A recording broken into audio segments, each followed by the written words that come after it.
Hey guys, I hope everybody is having a fantastic day, whether it be morning, whether it be the afternoon, or whether it be evening. Today I wanted to talk about an old school budget knife, one that was one of the first Civivis in my collection, and I am talking about the Civivi Baklash. The Civivi Baklash was one of Civivi's first entries, if I'm not mistaken, after the Praxis into the knife game, into the EDC game under Wii. And this particular specimen, I can see why it is so popular. It is a medium full-size knife, flipper deployment. It's got really good jimping on the flipper. Has a nice, whether you push button it, whether you light switch it, whether you give it just enough gas, you cannot fail this knife. The action's superb. I'm horizontal, so you can't see the drop, but I would call this a drop shut knife. Best thing about this knife is my particular specimen is in G10 with that carbon fiber overlay and a D2 blade. And I want to say this was under 50 bucks. I want to say you can get the Baklash in G10 for under 40 bucks. It is a very value oriented knife. It has a deep hollow grind, comes down to a really slicey edge. Let me grab a piece of coupon paper and let's just see.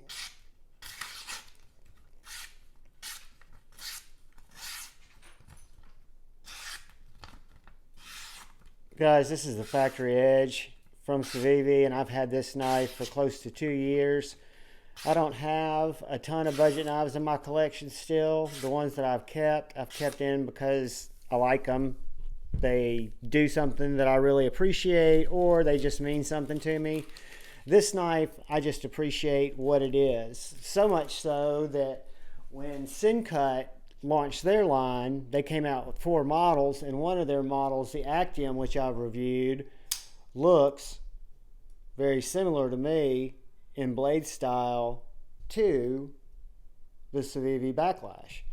So Cincut took some of the success, I guess, that Civivi found and integrated it into one of their first offerings. So that's the Civivi Baklash, guys. Let's do a couple of quick size comparisons to the Civivi Baklash. Let's look at it next to the Cold Steel 4MAX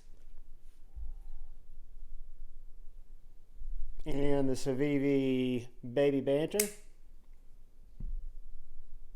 It's bigger than the Baby Banter and smaller than the 4MAX. Let's look at it next to the Benchmade Bug Out. A little bigger than the Bug Out, and the Spyderco Paramilitary 2. Just a little bit smaller than the Paramilitary 2, a little bit larger than the Bug Out. Let's look at it next to the Cincut Actium.